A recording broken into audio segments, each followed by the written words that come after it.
Será que vocês podem se colocar de pé mais um pouquinho?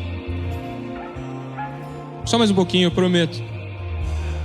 A gente vai ter pelo menos mais umas 3 horas e meia para ficar sentado aqui, depois que eu fizer isso com vocês em pé. Amém? Senhor Jesus, eu clamo por um espírito de revelação, por um espírito de atenção. Eu clamo para que o Seu Espírito passeie por essa igreja, puxando os nossos olhos para a Sua direção. Que a sua santa palavra acesse o nosso coração, de forma a mudar verdadeiramente as nossas vidas. Jesus, nós sabemos que um culto não tem o potencial de mudar as nossas vidas, mas sabemos que Tu podes tudo. Sabemos que o Teu Espírito pode, o Teu poder pode, o Teu amor pode. Nós contamos com a Sua abundante graça, com a Sua bondade e com o Seu amor nesse lugar. É em nome do Teu Filho que morreu por nós que eu oro. Amém. Fica mais um pouquinho. Levanta sua mão esquerda para mim, bem alto. Agora a direita. Agora a esquerda. Agora a direita. Por favor, você também. Só para ver se vocês estão me ouvindo bem. Podem se sentar, fiquem à vontade.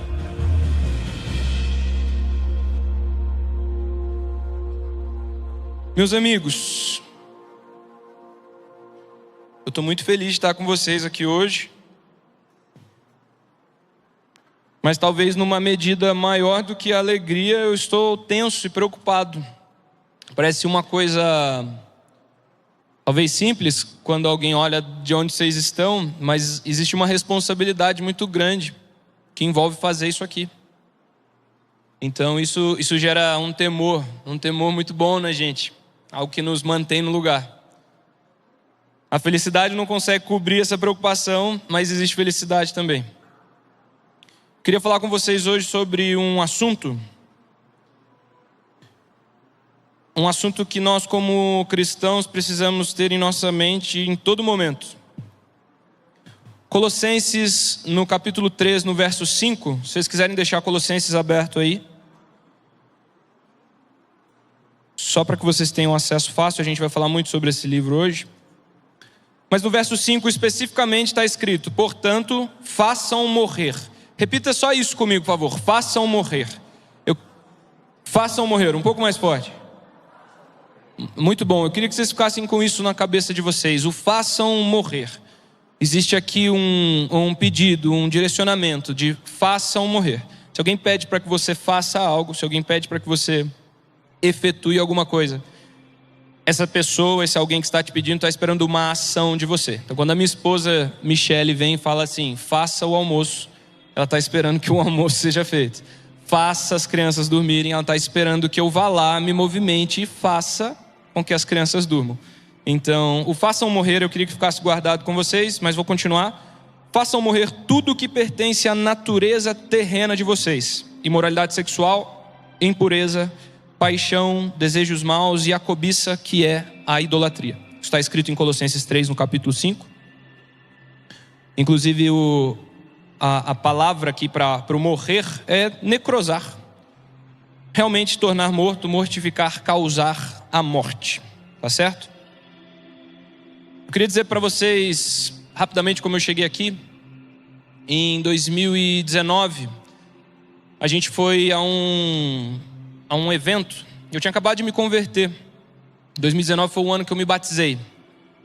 Antes do meu batismo, antes da minha conversão, antes de conhecer a Cristo, eu vivi uma vida meio devassa, digamos assim. Uma vida meio largada, meio jogado para os lados. Algumas amizades e a minha própria vontade. A gente está falando de fazer, efetuar coisas que nos dão vontade. Então a minha vontade fez com que eu fosse para cima de algumas coisas e algumas atitudes que hoje não me causam alegria, mas me geram um testemunho. Fui afundado em alguns tipos de droga, isso não convém. Mas não convém a gente mergulhar nisso, né? Mas convém vocês saberem o que Cristo fez. O que eu pude fazer por mim mesmo não foi muito. Eu gerei morte para mim mesmo, para alguns familiares. E no meio disso tudo, encontrando a graça abundante de Deus, eu encontrei algumas coisas. Uma família, uma esposa. Eu conheço a minha doce esposa há 18 anos já. 18 anos? Eu acho que é, 18. E a gente se conheceu na escola, ela já conhecia o Senhor, ela conhecia os caminhos do Senhor. E ela não deixava eu tirar nenhuma casquinha dela, porque ela é crente já. Muito bem ela fez. Mas eu consegui casar com ela depois. Glória a Deus, principalmente que eu conheci o Senhor. Então, o que o Senhor fez automaticamente na minha vida foi trazer a consciência de que as coisas que eu fazia não eram boas. Então, isso automaticamente aconteceu. Todas as coisas, os padrões antigos da vida antiga, eu tive a consciência de que aquilo não me fazia bem. Eu até vivi algo milagroso no que diz respeito a algumas substâncias que eu usava. Ali uma falta de vontade logo no dia seguinte.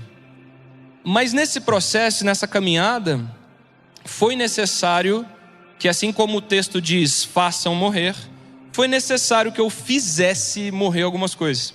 O que eu queria trazer para vocês com isso é a percepção bem óbvia de que Cristo morreu, a graça está aí, Ele ressuscitou, nos deu vida, mas algumas coisas que envolvem os padrões antigos da nossa vida, eles precisam ser assassinados por nós mesmos.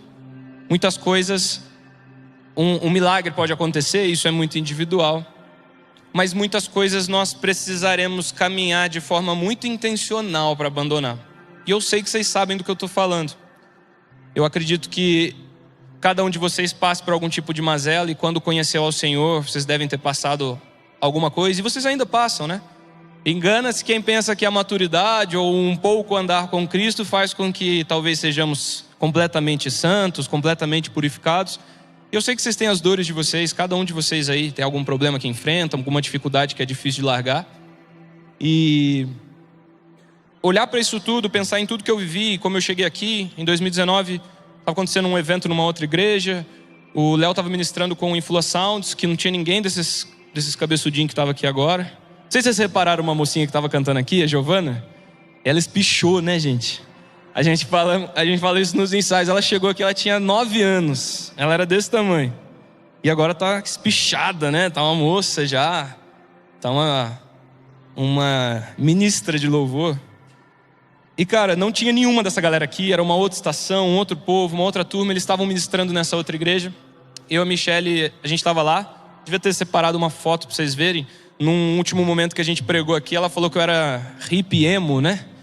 E eu devia ter trazido uma foto para vocês verem que eu era cabeludão mesmo, eu andava descalço, eu andava de sandália por aí, sempre umas roupas de couro, umas bolsas meio de lado.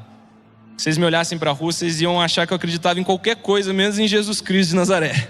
Vocês iam olhar para mim e falar assim, caramba, maluco. Mesmo depois de convertido, eu ainda continuei com esse visual um tempo ali. E o Léo estava ministrando nesse evento, acho que a banda na época era o Léo, a Júlia, o Sefer, o James. Eu não sei se o Guiel estava lá, acho que não, né? Tinha uns caras lá, acho que a Jenny estava tocando teclado. E aí, a gente estava indo lá atrás de um amigo, chamar ele para ministrar o nosso casamento, né? Então, fruto de uma ação nossa, a gente quis fazer daquilo um momento para convidar alguém. É bom que vocês olhem em várias partes da história que a gente está sempre fazendo coisas de acordo com a nossa vontade. E a gente tinha vontade de que fosse um ministro de louvor no nosso casamento. E esse era um amigo dessa igreja, a gente foi até ele. Quando chegou lá, eu e a Michelle vimos o Influa ministrando. E a gente falou, cara, vai ser esse carinha que vai ministrar o nosso casamento. A gente teve uma convicção. Eu tive aquilo, comentei com ela e ela tinha sentido a mesma coisa. A gente falou, caramba. Ela já conhecia um pouco o Poema, eu não sabia nem do que se tratava. Tinha acabado de chegar na igreja. A Poema é a segunda igreja que eu frequento na minha vida. Frequento como um membro, é a segunda igreja, né? Então, eu não conhecia o movimento. E quando o Léo desceu, eu dei um abraço nele. E a gente não se falou naquele momento. Depois eu achei ele no Instagram e chamei ele. Cara, você não quer ministrar o meu casamento e tal? E ele, como um bom maluco que é até hoje, ele falou assim: nossa, eu topo. Não sou músico de casamento, mas eu topo. Aí eu não sabia quem que era mais louco, né? Se era eu ou se era ele. Eu de pedir, ele de aceitar. E o Léo era meio hippie louco na época, mas era o hippie da leva do Vilas Boas ali. Quem já era crente na época do Vilas Boas cabeludo? Tinha bastante gente aí, pô. O Vilas Boas, no momento, ele lançou a Maria Bethânia Gospel, né? Era um cabelão comprido, assim, meio grandão. E o Léo tava naquela vibe, nessa ministração ele tava desse jeito. E eu já tava até pensando, né? No meu casamento ele vai estar mó da hora, o cabelão. Ele raspou o cabelo um dia antes do meu casamento. Tava feio. Eu vou mostrar umas fotos pra vocês depois. Eu vou postar no meu Instagram lá depois. O dia que o Léo ministrou o casamento, ele tava magro, cabeçudo, feio, careca e de bigode. Muito esquisito mesmo, assim, ó, um conjunto estranho. Mas, cara, foi um dia muito abençoado.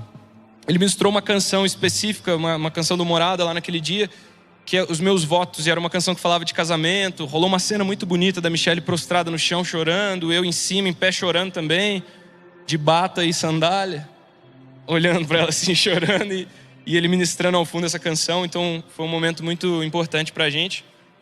Depois disso, eu era um dos poucos amigos do Léo que era casado, jovem, que tinha uma casa.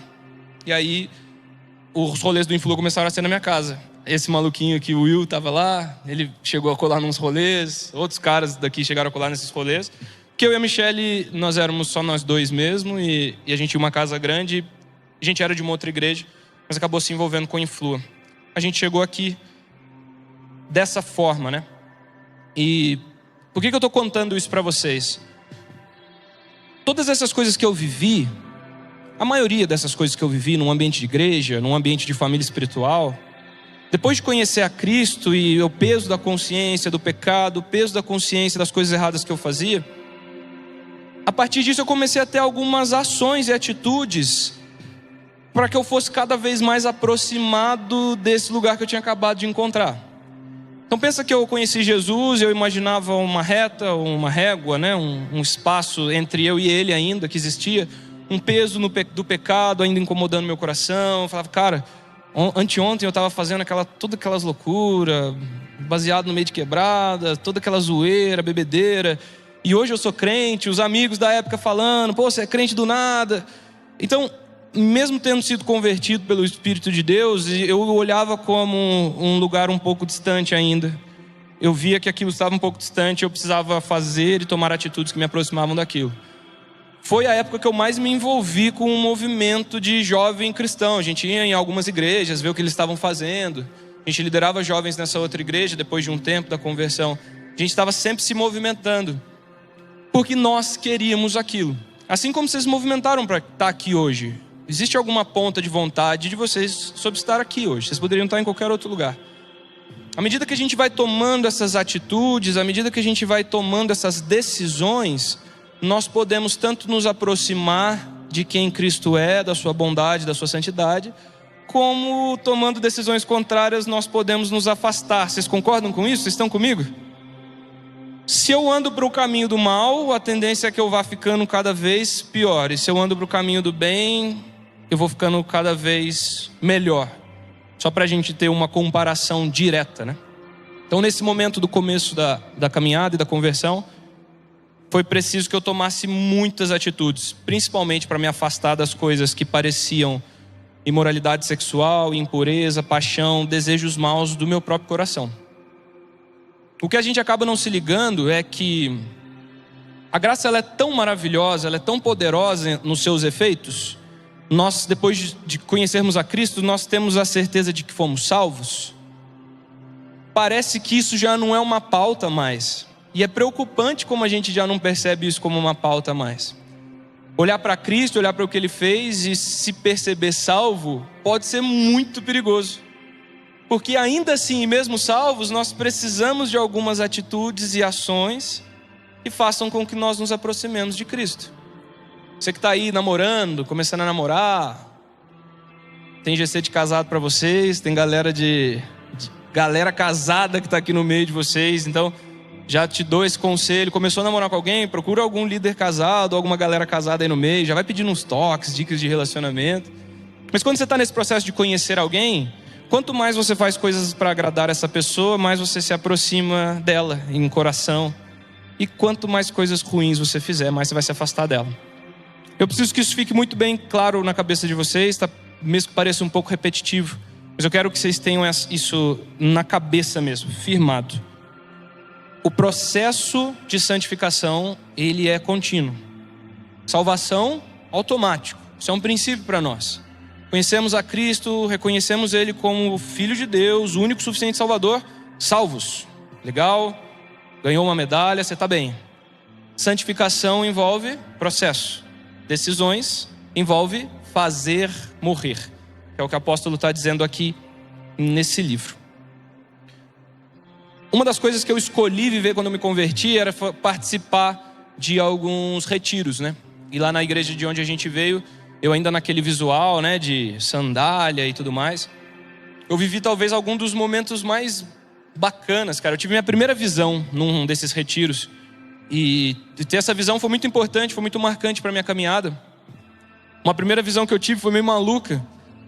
Eu estava com os olhos abertos, eu senti como se eu tivesse sido tirado da terra. E eu via, vai parecer até um pouco tosco, mas imagina Criança Esperança, aqueles bonequinhos tudo de mãozinha dada assim, ó.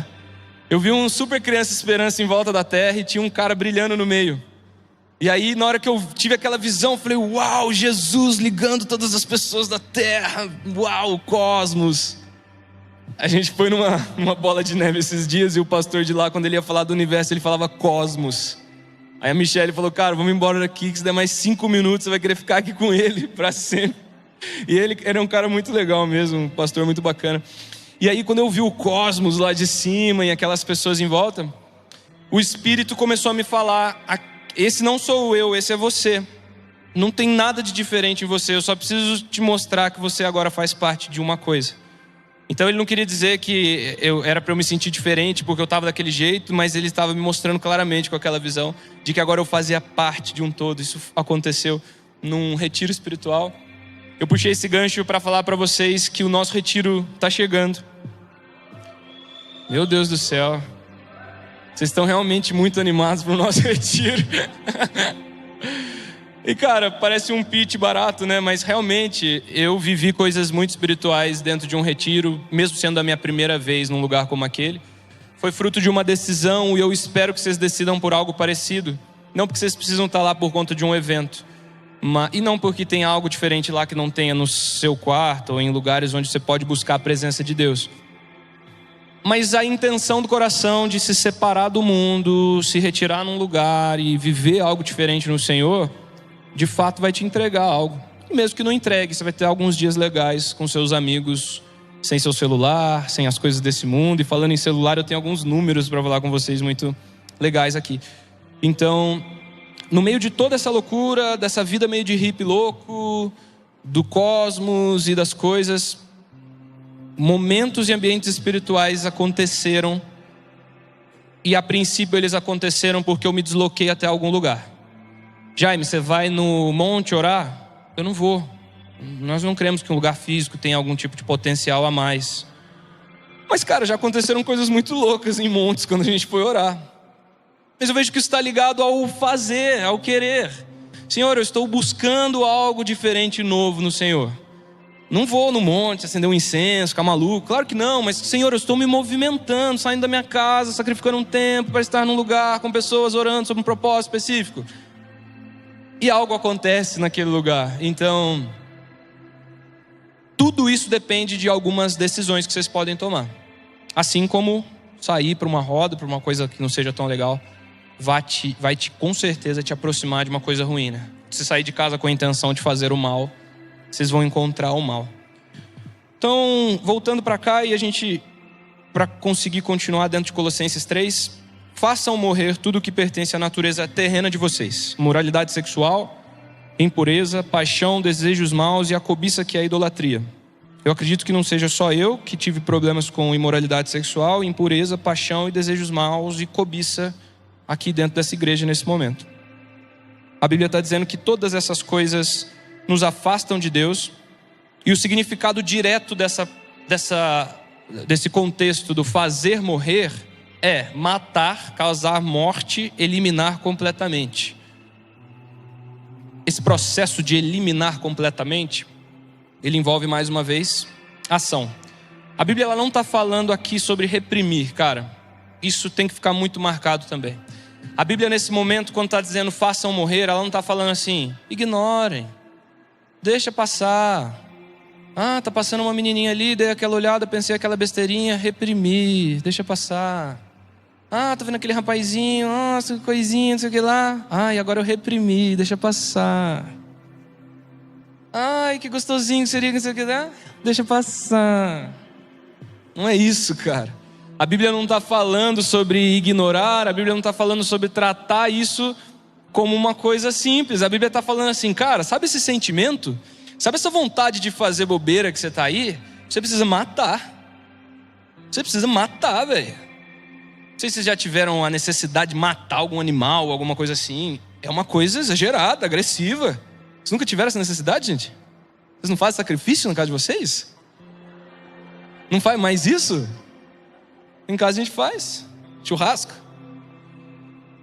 Mas eu espero que vocês não tenham realmente precisado viver algo do tipo. Mas quando a gente está falando de matar, a gente está falando de algo muito agressivo. É um movimento agressivo. É um movimento que envolve ferocidade da nossa parte. É um momento que envolve uma decisão muito certeira do que você quer fazer. Então se você sabe que tem algum pecado que te atormenta, te toma o coração e te faz balançar, a sua força, o seu empenho tem que ser em fazer com que aquilo morra. E não simplesmente ignorar. Olhar para o lado de lá. E a Bíblia está dizendo com esse fazer morrer exatamente isso. Não controlar, não administrar, é eliminar de fato. Cessar a fonte, fechar a torneira, não deixar voltar, romper a operação. Eu não consigo fazer isso sem uma decisão pontual, intencional, e esse não é um processo lento e passivo. É triste quando eu ouço de algum jovem, de algum amigo, que tipo assim, cara, aos pouquinhos eu estou lidando com isso aí. Como? Eu estou mandando mensagem para ela 2 vezes na semana só, ao invés de 5. Estou controlando, o pai é o bicho. Eu escuto isso, gente. Nós escutamos isso, muitas vezes. Você ficar um pouquinho aí do seu brother, ele vai te falar alguma coisa assim também, se ele estiver vivendo um problema de um relacionamento, algo do tipo. Ah, Jaime, sabe aquele baseado que eu fumava todo dia? Mano, eu tô fumando só domingo que não é de ceia. Então, 3 domingos agora eu fumo e 1 eu não fumo. Então, cara, a Bíblia ela não está dizendo para que você lide com isso de forma agradável. Ah, Jaime, lembra aquele pecado que eu contei para você? Não é todo dia mais, brother. Glória a Deus, mano. É só 2 dias na semana. Então, isso é uma postura de manter debaixo do braço algo que está te afastando de Cristo, velho. É manter debaixo do braço um pecado de estimação. Eu acho esse termo muito engraçado. Mas não devia existir isso, cara. E eu acho que foi a gente crente que inventou esse termo mesmo, pecado de estimação. Mas, cara, pelo amor de Deus, isso não deve existir, isso não pode acontecer. Um pecado de estimação, isso quer dizer que você aprendeu a lidar tão bem com aquilo que você alimenta ele. Você já percebeu que o seu cachorrinho dá comida para ele? Para ele ficar gordinho, fortinho? Isso é um animal de estimação. E exatamente por isso o termo foi inventado, porque você continua alimentando, talvez em doses homeopáticas, uma coisa mais simplória, um jeitinho mais levinho. Deixa de contar para qualquer um que você está vivendo aquele negócio, porque agora você considera que é normal, porque você está tão de boa com aquilo, você já nem sofre tanto, que virou um probleminha. Eu queria falar para vocês da postura de Gideão. Por que Gideão tem uma relação direta com o que eu estou falando para vocês? Só para contextualizar, Israel vivendo em pecado, idolatria. O pai de Gideão, Joás, tinha um altar dentro da casa dele. E era um altar para um deus chamado Baal. Baal era um deus desgraçado de ruim, cara. Um bicho ruim. Depois vocês pesquisam sobre ele, ele não está no tema. Mas em Juízes 6:25, Gideão é chamado a derrubar o altar de Baal que pertencia ao seu pai. Estava dentro da casa dele. Então vamos trazer uma relação bem rápida aqui da nossa vida. Pensa num pecado aí que você ainda tem dificuldade de lidar. E, gente, não existe peso de condenação nem da nossa parte, nem da parte de ninguém, sobre vocês ainda viverem um pecado. Nós sabemos como o processo é complexo, Todos nós vivemos por um processo. Todos nós vivemos por algo que nos tira do prumo, nos desvia de Deus e nos faz olhar para o outro lado. Então não olhem como condenação, mas olhem mais como uma nova percepção de como você tem que lidar com isso. Gideão, ele é chamado a derrubar aquele altar. Então a comparação é: Gideão tinha um altar que o seu pai montou dentro da casa dele. O povo de Israel tinha caído e perdido o Senhor deles, o nosso, Deus Israel, Deus vivo, poderoso, vive para sempre. E ele tinha trocado o amor ao nosso Deus pelo amor a esse outro Deus, levantado altares e começado a idolatrá-lo. Então pensa que na mesma medida que Baal tinha um altar na casa, você tem aí como um altar esse probleminha que você tem aí. Essa menininha, esse rapazinho, esse negocinho, essa besteirinha, esse tcheco, esse sitezinho, essas coisinhas ruins aí. O chamado de Deus para Gideão não foi assim: Gideão, vai lá, arranca a orelhinha da estátua, ora mais 5 dias, volta lá e arranca o joelhinho da estátua. Aí você ora mais 2 semanas. Agora você vai lá e você arranca o narizinho da estátua, até se deixar a estátua bem despedaçadinha, coisinha mais lindinha da estatinha. Esse não foi o chamado de Deus. Deus, ele falou assim: cara, você vai lá, você vai destruir a parada, irmão. Você vai arrebentar o negócio. Uma vez eu falando pro Poeminha sobre a história de Baal, as moças da limpeza tinham limpado um suco que eu acho que uma criança derramou e deixou o balde lá, velho. Aí eu falando de Baal, daqui a pouco eu olho um balde. Eu falei, nó, Baalde, né? Eu falei assim, mano, vamos destruir a estátua de Baalde. Virei o balde assim e falei para as crianças virem da bicuda. E eles vieram, mano. Quem que veio? Os moleque. Vieram assim aos montes, eles faziam filas. Eu não consegui terminar de falar sobre Baal, porque eles queriam ficar indo e voltando e chutando o Baalde, que era a estátua do Deus. Mas cara, mesmo de uma forma lúdica, eram crianças ali naquele momento aprendendo um princípio. Eles entenderam que eles tinham que chutar a parada mesmo. E você aí que deu risada disso, não chutou essa parada até agora. Não sei do que você está rindo. Quando você olha para isso dessa forma, quando você olha para esse movimento desse jeito, você pode parecer ridículo para você o que uma criança fez sobre isso, mas parando para pensar, não parece ridículo que você esteja pegado nessa mesma coisinha até agora? Será que essa intrepidez, essa vontade, essa alegria da criança em chutar algo ali, por mais que tenha sido de forma lúdica, será que a gente não consegue trazer isso com maturidade para os nossos dias? Será que a gente não consegue olhar para esse padrão, pecado, problema, vir correndo e dar uma bicuda nele? Dar uma bicuda com vontade mesmo assim. Ai, Jaime, mas ele é tão gatinho. Nossa, não consigo. Ele é tão lindo. Ai, meu Deus. Ai, mas é tão gostoso. O grauzinho é tão bom. Ai, nossa. E no meio dessas risadinhas e dessas gracinhas, o Deus eterno que morreu para nos salvar, nos dar vida eterna e um reino, fica como um plano secundário. E a grande real de tudo isso é que a gente percebe que só vive essas coisas porque nós buscamos. O casado novo, ele tem um grande problema. Ele considera que a sua vida é muito mais alta do que qualquer coisa que envolva servir a Deus. Ter uma família e ser casado é servir a Deus. Nós não temos nenhum problema com isso. Mas o nível de afastamento que as pessoas têm do serviço com a igreja de Deus é absurdo nesse momento. Isso gera condenação, mas de jeito nenhum, não gera condenação. Mas torna o serviço a Deus algo secundário. Não em 100% dos casamentos, não em 100% das vezes, mas isso pode acontecer. Deus não chamou Gideão para evitar, ignorar, deixar de lado o altar. Ele chamou para destruir. Gideão levou 10 servos e fez como o Senhor lhe havia ordenado. Numa primeira fase, pensa que Gideão destruiu aquilo sozinho, só para vocês imaginarem, porque talvez alguns pecados vocês vão ter que destruir sozinhos mesmo. Então vocês vão ter que se virar com isso, buscar encontrar no Senhor direção para matar isso de fato na sua vida. Mas essa estátua devia ser tão sinistra que Gideão trouxe 10 caras junto com ele para... Naturalmente a gente senta do lado das pessoas que a gente tem algum tipo de afinidade. Como eu estou vendo ali o Talek e o Luigi, que às vezes eles postam stories 3 horas da manhã tomando suco de laranja na mesa. Eles são super brothers. Eu estou vendo aqui o Will e o Alanzinho, que trabalham juntos. Eu vejo um story deles na Collab. E eu queria que você olhasse agora para as pessoas que estão do lado de vocês e começassem a perceber, e olhe para ela como talvez uma pessoa que vai ser uma dessas 10 que te ajuda a derrubar essa estátua. Não são 10, talvez uma só, 2, 4, não sei.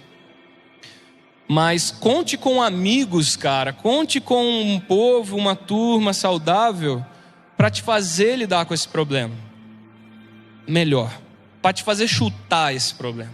Fazer lidar não serve. Com o pecado não existe brincadeira, gente. Não existe fazer lidar, não existe tornar mais natural, tornar mais aceitável, porque o pecado, ele nunca vai ser aceitável. O pecado, ele não é aceitável. Buscá-lo não é aceitável. Correr uma jornada parecendo que só a nossa vida importa e mais nada importa, não é aceitável. Gente, parece que a gente se esquece que vai dar mais alguns anos, eu não sei quantos são e ninguém sabe, mas vai dar mais alguns anos e isso tudo vai acabar. Cristo volta para salvar a sua igreja. Parece que a gente esqueceu disso. Quando isso tornou um detalhe para a gente? Quando encher uma carteira, um fundo de investimentos de dinheiro se tornou mais importante do que esperar ansioso a volta do rei? Quando se preparar financeiramente para viver uma crise se tornou mais importante em se preparar em oração para sarar um problema, se tornou mais importante para a nossa geração? Isso me preocupa muito e me deixa muito temoroso, porque no meio disso tudo eu vejo até alguns familiares indo para o inferno. Posso olhar para eles e pensar, eles vão ao inferno se eu não pregar, ou se eu pregar e eles não ouvirem, não reconhecerem. É meio chocante ver isso com alguém de fora da igreja, mas imagina vocês aqui dentro, gente. Imagina nós aqui. Daqui a pouco eu começo a olhar para a vida da Luísa, do Felipe e da Michele, começo a trabalhar cada vez mais, turnos de 12, 16 horas, enriqueço, mudo para um condomínio, encho minha casa de dinheiro, meus filhos nas melhores escolas, e Cristo se tornou um detalhe. Em troca da vida eterna eu dei uma vida boa. Que tipo de escolha é essa? Em troca da vida eterna eu entrego uma vida boa para minha esposa, para o meu marido, para os meus filhos. Que tipo de troca é essa? Quando isso passou a fazer sentido na nossa cabeça? Foi quando o mundo mostrou que ter um carro bacana é legal? Será que foi quando o mundo mostrou que ter o celular da moda é legal?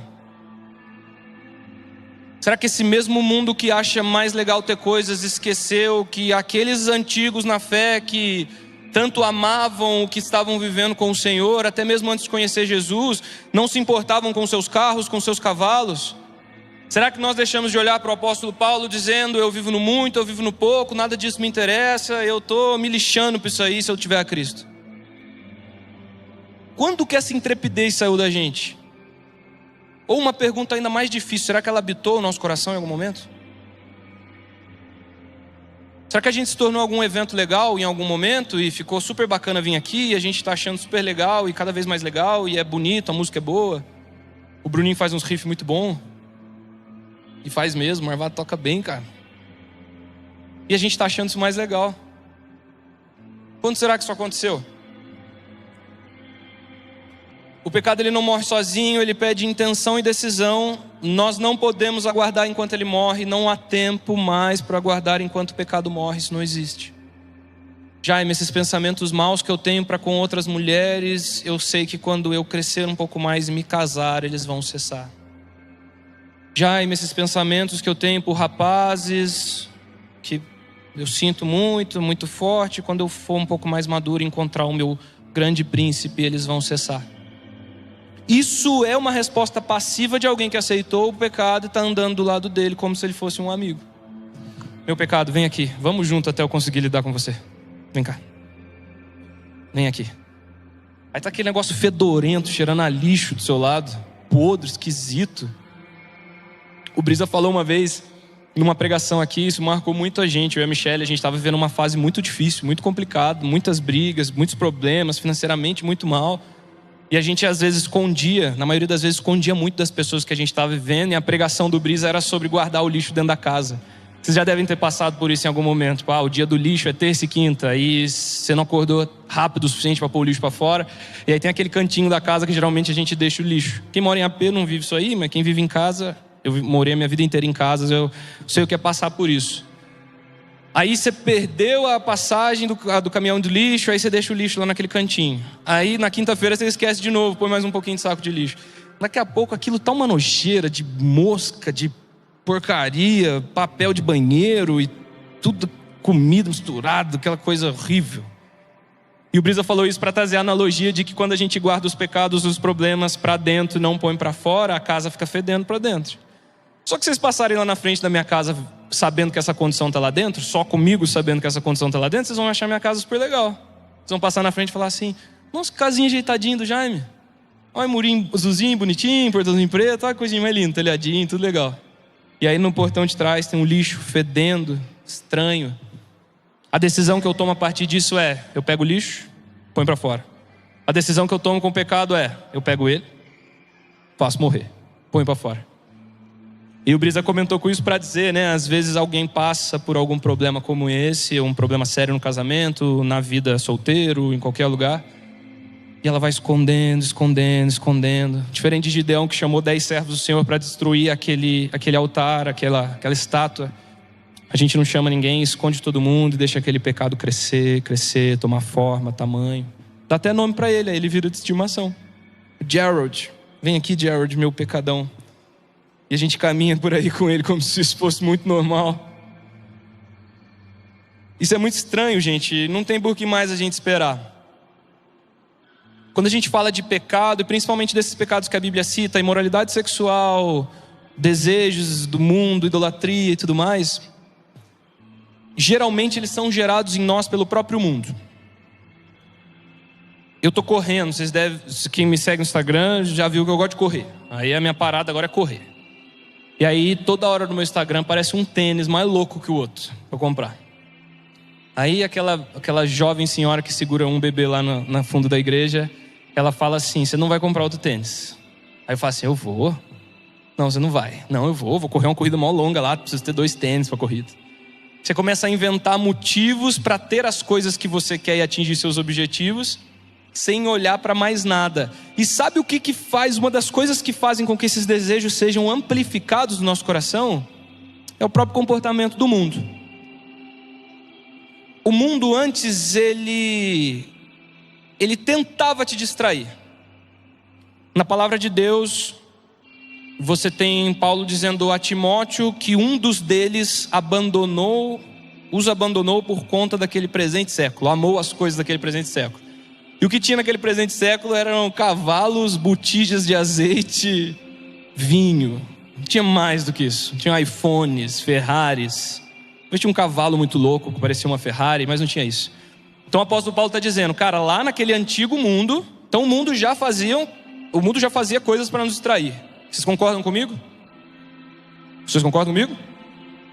O mundo sempre fez coisas para nos distrair. Agora ele está programado para isso. Por que programado para isso? Eu vou falar alguns dados para vocês. Eu quero que vocês se coloquem nesses números e percebam se isso faz sentido para a vida de vocês. Tem uma comparação histórica que no ano de 2000, esse é uma pesquisa da Microsoft do Canadá.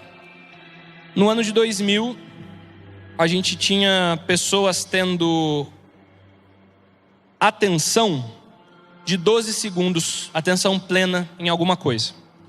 Num sprint muito curto de 20 anos, pouco mais que 20 anos, esse tempo de 12 cai para 8. Isso significa uma queda de 33% na capacidade média de atenção.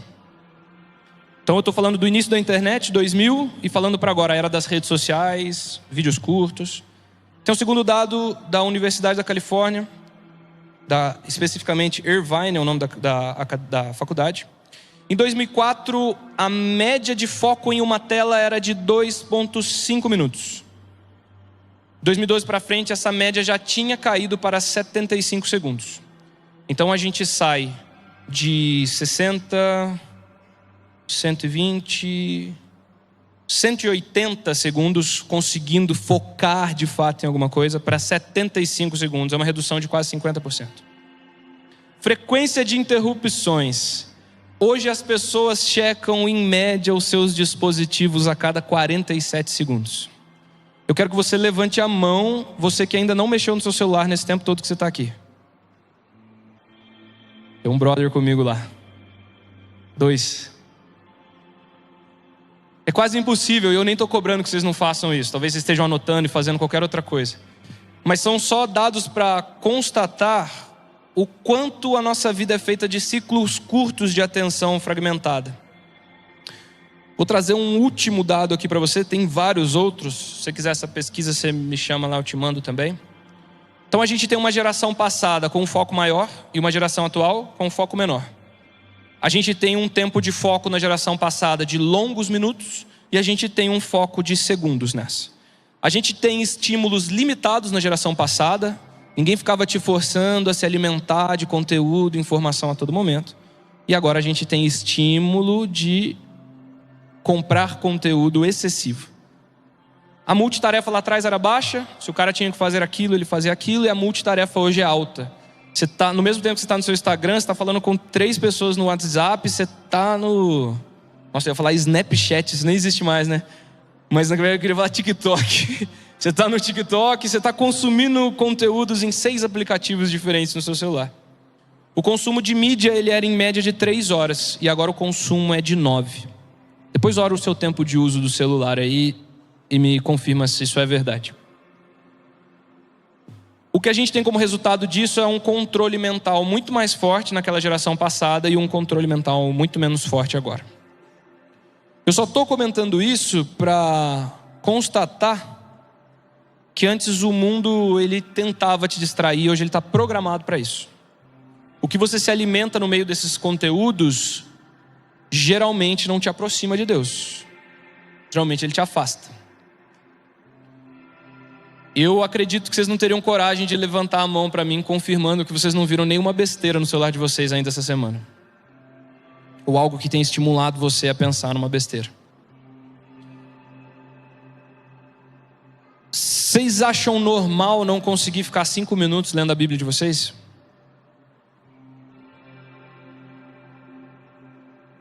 Vocês acham que isso é uma coisa normal? Vocês acham que só o mundo foi evoluindo e agora as coisas são assim? No mundo jaz o maligno, o arquiteto do mal do mundo, o maligno. E você não conseguir ficar 5 minutos olhando para a sua Bíblia de papel aberta na sua frente é uma coincidência. À medida que a gente mata comportamentos que nos aproximam do mundo, nós nos aproximamos de Deus. A amizade com o mundo, ela é o que com Deus? Inimizade. Amizade com o mundo é inimizade com Deus. Eu queria talvez de alguma forma abrir um pouco mais os nossos olhos, porque minha grande preocupação também é olhar e perceber que as pessoas estão achando essas coisas normais. Isso me preocupa. A gente olhar para isso tudo, a maneira como a gente consome conteúdo, não ter foco em nada, não conseguir ler a Bíblia, não conseguir prestar atenção, não conseguir firmar 2 minutos de conversa olhando no olho de alguém. Não é óbvio que o mundo está tentando te afastar das pessoas que poderiam te fazer destruir estátuas? Será que você não se liga que o mundo está te fazendo afastar da santa palavra de Deus? Porque a Bíblia é chata. A Bíblia não é chata comparada com um vídeo de alguém falando sabor, alguma porcaria? Um monte de palavras amontoada num papel não é muito menos interessante do que um cara descendo uma ladeira de skate, velho? Do que um meme engraçado de alguém que toma um coice do cavalo, cai dentro de uma loja falando, vem comprar as promoções. De hahaha em hahaha, o mundo está virando o que é e nós estamos indo junto com eles. Com uma máscara, uma capa de cristãos, uau, influa. Meu Deus, corre pro carrossel para ver se saiu uma foto minha, uau. Gente, eu não estou dizendo que não existe pureza em momentos como esse, existe. Mas de nada vai adiantar existir pureza num momento como esse de mãos levantadas para aparecer uma foto, se com a sua própria vontade você não está alimentando essa pureza para que ela consiga cobrir o mal. A gente não tem ouvido esse tempo todo que não é uma corrida para ficar bom. O evangelho não é uma corrida para te transformar um cara melhor. Isso é uma verdade. Eu vou buscar toda hora eu ficar bom, olha só como eu estou ficando melhor, uau, não é sobre isso. Mas é nítido que você fica melhor quando você se aproxima do bem. Não é se aproximar da possibilidade de ser uma melhor versão do Jaime. É se aproximar da santidade de Deus. É se aproximar da santidade de Deus. Se aproximar da bondade de Deus. Se aproximar da missão de Deus. Eu queria te provocar e tentar entender o quão afastado da missão de Deus você está. E eu queria te provocar um pouco mais para entender por que você está tão afastado da missão de Deus. Qual é a missão de Deus? Ide, fazei discípulos, pregue a toda criatura, até que o nome dele seja conhecido. Como, Jaime? Sai daqui da porta do Influa, vai para Santa Terezinha, prega para tudo que é mendigo. Não, é aquela história que vocês já ouviram. Vocês foram em centenas de cultos de jovens. Pregue no seu trabalho, na sua faculdade, pregue nos lugares. O quão afastado você está dessa missão no seu trabalho, na sua faculdade, nos ambientes que você tem acesso? O quão preocupado com a missão de Deus você está? O quão preocupado com os propósitos de direção desse lugar que vocês já estão plantados, vocês estão? Porque, cara, de grão em grão a galinha enche o papo, mas de culto em culto o crente não vai para o céu, não. Você pode até alimentar algumas coisas com pequenas porções, mas você não pode alimentar uma vida na eternidade com pequenos cultos. Desses 40 minutos que eu tenho da atenção de vocês, talvez eu tive 20. Desses 40 que eles tocaram, talvez vocês ouviram uma música. E se vocês não saírem daqui com nenhum tipo de percepção de que o caminho que vocês estão escolhendo amando mais o mundo é ruim, o que a gente vai devolver, cara? Ontem a gente estava no Influa Day, foi um start do Influa lá em Tremembé. Foi um culto animal.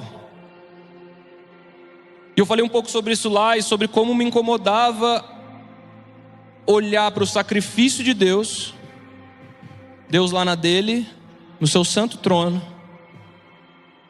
Ele olha e fala assim: rapaz, esses são os porcaria de tudo. Não sobra nada bom, não tem um que é justo. Todos só querem suas casas, seus carros, seu dinheiro, suas vontades, suas empresas, suas coisas, seus negócios. Mas eu amo eles tanto, são meus filhos, eu os criei, não me arrependo.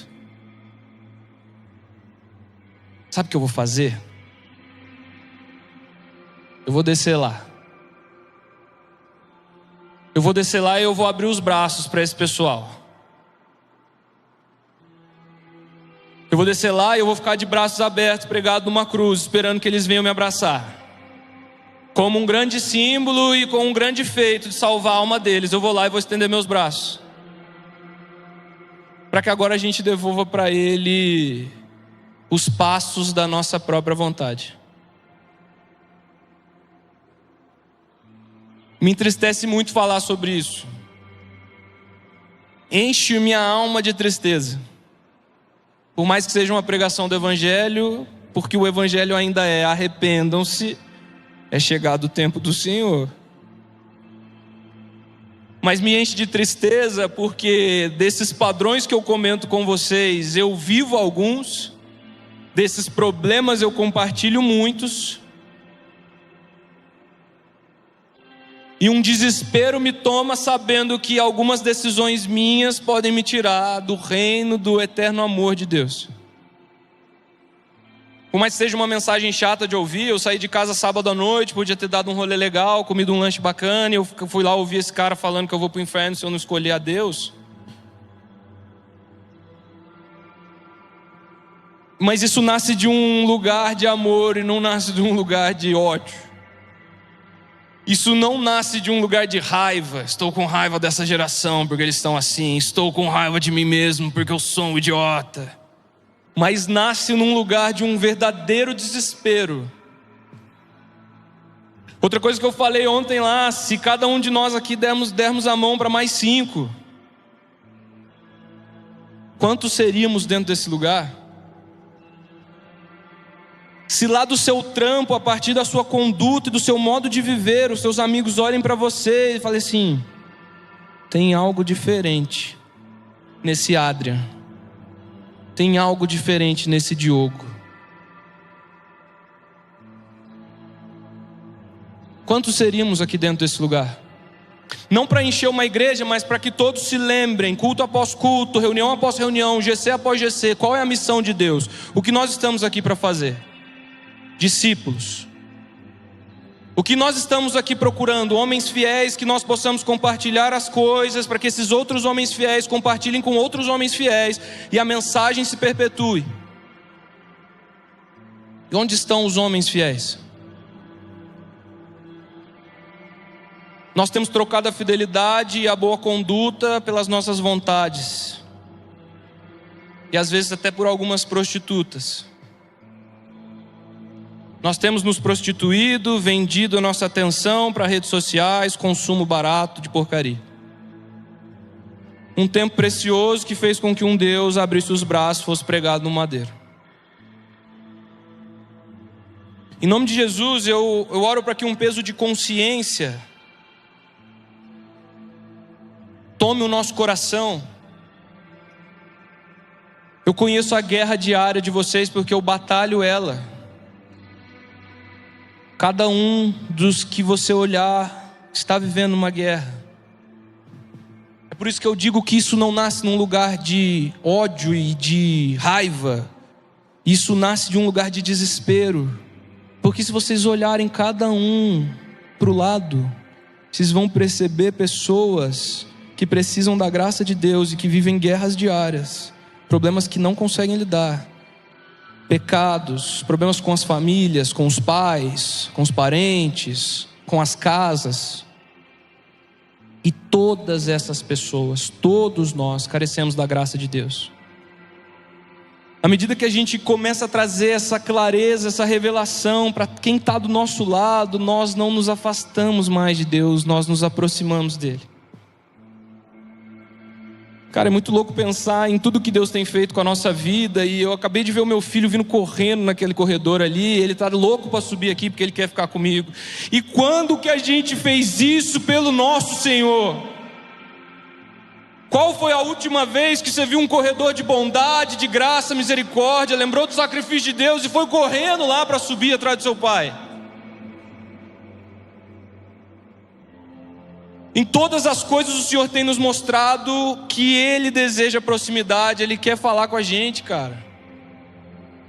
Ele quer te abraçar, Ele quer te chamar de filho, Ele quer te pôr debaixo do braço dEle, te dar uns tapinhas na cabeça, falar: ei, cabeçudinho, mesmo negocinho. Eu tenho propriedade para falar disso, meu filho é bem cabeçudinho, se vocês olharem ele depois. E nós somos uns cabeçudinhos mesmo, cara. Mas cabeçudinhos, dependentes da glória e dependentes da graça de Deus. Aquele cabeçudinho ainda está vindo tentando achar o pai dele, a gente não está. A gente não está fazendo isso. Se a gente ler Colossenses na íntegra, a mensagem não é só simplesmente se virem aí para matar os pecados e encontrem a paz. A mensagem como um todo é: portanto, já que vocês ressuscitaram com Cristo, dediquem-se às coisas que são do alto, onde Cristo está assentado à direita de Deus. Pensem nas coisas do alto, não nas coisas da terra, pois vocês morreram e a vida de vocês está escondida com Cristo em Deus. Quando Cristo, que é a vida de vocês, se manifestar, então vocês também serão manifestos com Ele em glória. Portanto, façam morrer tudo o que pertence à natureza terrena de vocês: imoralidade sexual, impureza, paixão, desejos maus e a cobiça, que é a idolatria. É por causa dessas coisas que vem a ira de Deus sobre os que vivem na desobediência, as quais vocês praticaram no passado, quando costumavam viver nelas. Agora, porém, abandonem todas essas coisas: a ira, a indignação, a maldade, a calúnia e a linguagem indecente no falar. Não mintam uns aos outros, uma vez que vocês já se despiram de um velho homem com as suas práticas e se vestiram do novo, o qual está sendo renovado em conhecimento à imagem do seu Criador. A mensagem é muito clara. Não é qualquer um de vocês que está vivendo no mundo abandone os seus pecados. A mensagem é, porém, vocês que já viram o Cristo pregado no madeiro, o viram descer do céu, ressuscitar, prometeu uma segunda vida, vocês que já reconheceram o Deus de Israel como o único Deus vivo, reconheceram a Cristo como seu Filho, o único suficiente Salvador, vocês que cumprem esses critérios, abandonem a imoralidade, as maus palavras, os medos, os pecados, os problemas. Fazer discípulos é para todos aqueles que estão lá e para os que estão aqui. Isso aqui é para todos nós que estamos aqui dentro. Para todos nós que estamos aqui dentro, já conhecemos e já reconhecemos. Romanos 3:23 diz: pois todos pecaram e estão destituídos da glória de Deus, sendo justificados gratuitamente por sua graça, por meio da redenção que há em Cristo Jesus. Esse é um alívio dessa mensagem. Deus dizendo para nós: fica tranquila, fica tranquilo. Se dependesse de vocês, vocês não iriam a lugar nenhum a não ser o Hades. Mas eu, com a minha eterna graça, misericórdia e poder, levei vocês ao céu comigo. É uma garantia que os nossos pecados nos afastaram de Deus, mas a justificação vem de forma gratuita por meio de Cristo, que é a graça, que vocês conhecem, é verdadeira e vem de um lugar de fidelidade, que é o trono de Deus. Agora, Deus tendo sido oferecido em sacrifício por meio de Jesus, o que Ele recebe de volta, por ter morrido em nosso lugar e nos feito viver o reino do seu amor? O que Ele vai receber de nós hoje? O que Ele vai receber de você hoje? O que Ele vai receber de cada um de nós dentro dessa igreja? Será que Ele vai receber a mesma postura, a conduta e os mesmos passos? Ou será que finalmente Ele vai receber filhos que o adoram, que reconhecem os seus pecados, que não vivem uma vida de utopia do mundo da Disney, que eu vou parar de pecar amanhã e nunca mais vou pecar, mas filhos que constantemente buscam as coisas do alto? O principal chamado é: busquem as coisas do alto. Quando você for pensar em buscar algo para o seu bel prazer, busque as coisas do alto. Quando você tiver vontade de fumar um cigarro, busque as coisas do alto. Quando você tiver vontade de mandar uma foto para o seu namoradinho, busque as coisas do alto. De fato matando. De fato matando. De fato assassinando aquela vontade. Já, mas eu não consigo, é tão difícil, cara. Pelo amor de Deus, cara. O ser humano consegue fazer cada coisa impressionante. No meio dos esportes eu tenho visto alguns homens que correm 180 quilômetros numa mesma prova. Eu tenho visto homens que levantam 400 quilos num movimento. Eu tenho visto homens que atingem velocidades inacreditáveis dirigindo o motor de um carro. E você não consegue deixar de mandar uma mensagem para alguém, velho. Isso é uma grande prova de que nós perdemos o senso. E quem tirou o senso de nós foi o mundo, com as suas armadilhas. Jaime, eu preciso parar e eu não quero mais. Comece excluindo seu Instagram, limitando o tempo, faça alguma coisa. Não era para parecer tão agressivo um pedido para que você deixe de lado uma rede social, porque o que está do outro lado te oferecendo a troca é o Cristo. Não era para você estar triste porque alguém falou que seu namoro não era para acontecer, porque do outro lado está o Cristo. Não era para você estar triste porque o financiamento do seu carro não foi aprovado, porque do outro lado está o Cristo. Não era para você estar triste porque você ainda não mora num condomínio, porque do outro lado está o Cristo. Até quando a gente vai escolher nessa medida? Até quando a gente vai continuar comparando as coisas desse mundo e achando que elas verdadeiramente são mais altas e melhores que Deus? O Lê, a última vez que ele esteve aqui, ele falou uma coisa muito preciosa. Ele falou assim: vai ver se um desses caras que mora no meio da roça, planta e colhe, não acredita em Deus. Não tem ateu na roça. A gente passou uns dias na montanha com uns amigos, e não dá para ter ateu lá mesmo, cara. Quando a gente voltou para casa, eu fiquei até meio triste ter voltado. Que parecia que lá eu acordava de manhã e fazia assim com Deus, ó. E aí, meu chegado, bom dia. Tamo nós. Passava por uma árvore, passava por uma parada, e eu já sou meio hippie louco mesmo, aí fica mais legal. Aí eu saía descalço do chalé de manhã, e aí eu adorava ao Senhor e orava, levantava minhas mãos aos céus. Aí eu volto para casa, sento no meu sofá, abro meu Instagram, fico 3 horas no celular depois de chegar de uma viagem dessa.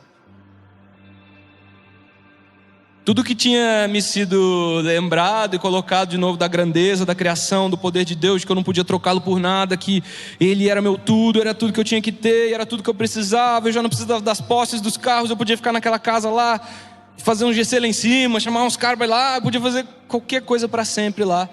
Quando eu volto para casa, o mundo me toma atenção de novo, porque eu sou fraco.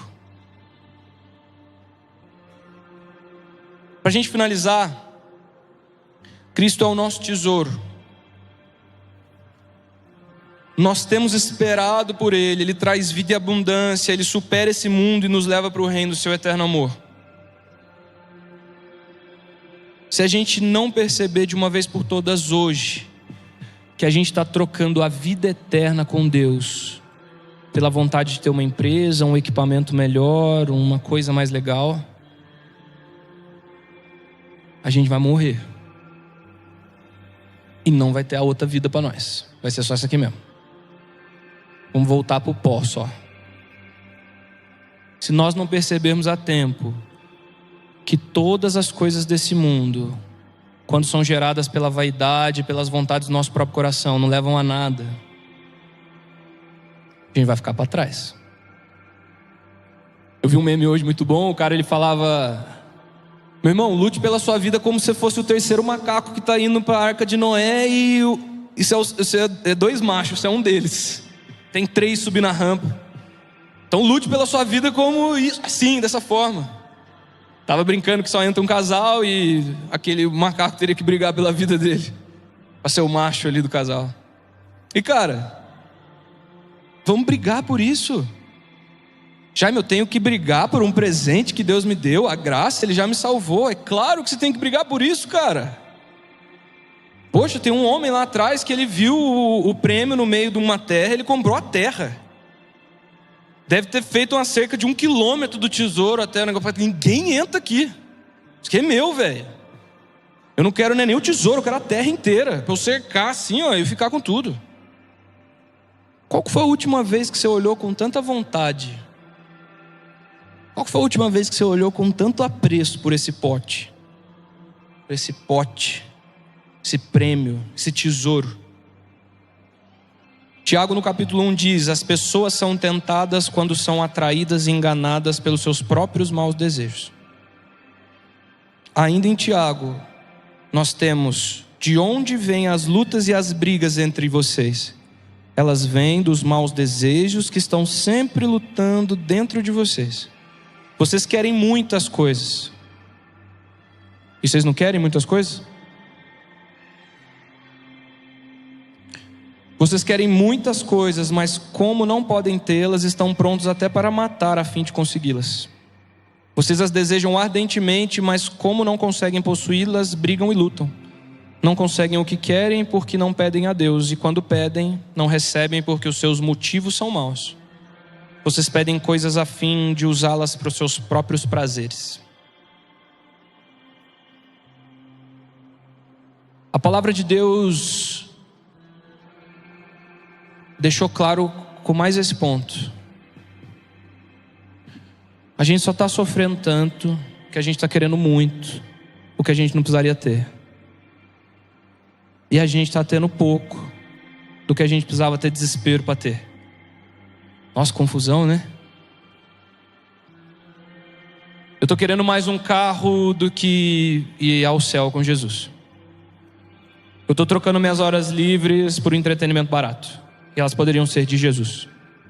Eu estou trocando meu propósito por um relacionamento. Eu estou trocando o que Cristo quer fazer na minha geração, e talvez Ele possa me usar, por uma empresa, por um trabalho. Isso não é um atentado contra o dinheiro. Isso não é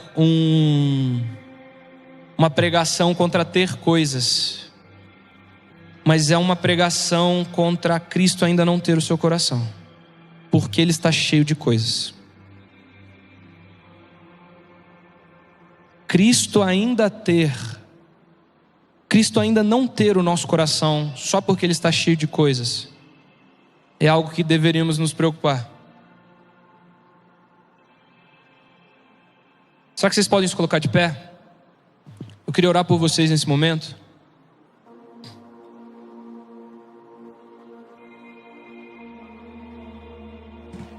Em nome de Jesus, eu espero que algum tipo de preocupação tenha recaído sobre o coração de vocês. Mas não uma preocupação que vai deixar vocês estagnados, mas uma preocupação que abra os olhos de vocês e mostre que vocês têm que correr em direção ao alvo. Qual é o alvo? Meus amigos, qual é o alvo? Qual é o alvo? Qual é o alvo? Qual é o alvo?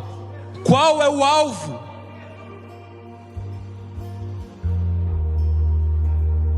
Em nome de Jesus eu clamo para que uma santa certeza recaia sobre os corações.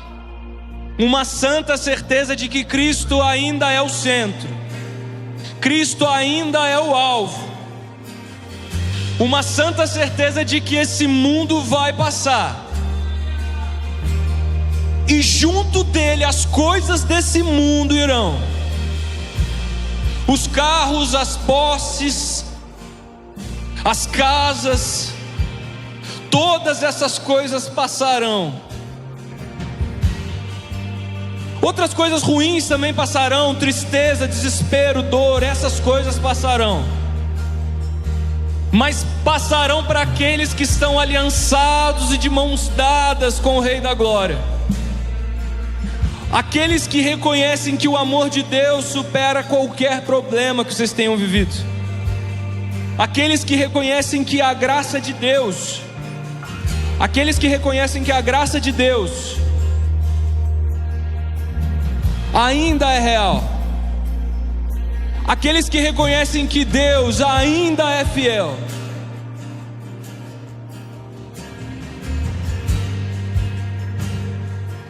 Senhor Jesus, eu oro por uma geração. Eu oro por uma geração que não vai se assustar com o maligno, Jesus. Eu oro por uma geração que vai deixar de olhar para as coisas de baixo. Eu oro por uma geração que vai deixar de ser enganada pelas coisas de baixo. Comece a orar por você nesse momento. Faça mais do que isso. Comece a orar por alguém que está do seu lado. Comece a orar para que esse mesmo Espírito que começa aos poucos a tomar o seu coração, abrindo os olhos para a santa verdade. Esse mundo passará, mas Cristo nunca passará. Esse mundo passará, mas o mal irá junto dele. Nós venceremos com Cristo em Cristo Jesus. Ore para que o seu irmão seja tirado das coisas de baixo. Ore para que o seu irmão tenha os olhos nas coisas do alto. Senhor Jesus, nos dá força para olhar para as coisas do alto, onde o Senhor está sentado à destra de Deus. Nós estamos ansiosos pelo dia que o Senhor desce em graça, majestade e poder em nossa direção para nos salvar. Até que esse dia volte, Jesus, nos dá força, consistência, passos firmes, uma vontade plena de viver aquilo que o Senhor tem programado para nós, abandonando as coisas desse mundo com conhecimento verdadeiro da fé e do poder que existe naqueles que servem o Teu nome, Jesus, que servem a Tua igreja. Que esse mundo não possa mais nos afligir, que esse mundo não possa mais tirar de nós aquilo que o Senhor tem colocado, a chama do Teu Espírito, a Tua vontade, o Teu ministério nesse lugar, Jesus. Tu és bom, ainda é bom e fiel. O Senhor pode mudar ciclos e histórias nesse momento e nesse lugar. O Senhor pode mudar direções, apagar problemas e curar pecados. O Senhor ainda pode fazer isso e pode trazer os nossos olhos para você, Jesus. Jesus, se antes sentíamos-nos fracos porque estamos apegados a esse mundo, a partir disso nos sentimos fortes, Jesus. Fortes não porque treinamos para isso, mas fortes porque a Tua bondade, a Tua força alcançou a nossa casa, Jesus. Ore ainda com mais fervor por quem está do seu lado e por você mesmo. Ore para que todo mau pensamento e coisas dessa terra sejam removidas de forma definitiva. Matem, façam morrer de forma definitiva os pecados e o mal. Quem nos empodera a isso nessa noite é o próprio Cristo. Quem nos empodera para isso nessa noite é o Espírito de Deus. Então aquele que fumava, que não fume mais. Aquele que pecava, que não peque mais. Aquele que traía a esposa, que não traia mais. Aquele que namorava escondido, não namore mais. Aquele que usava drogas, não use mais. Aquele que vivia afundado em problemas, viva mergulhado em soluções. Santas soluções que vêm de Deus. Santas soluções que vêm do reino de Deus. Nós temos fé de que o Senhor pode fazer, Jesus. Nós temos fé de que o Senhor pode fazer.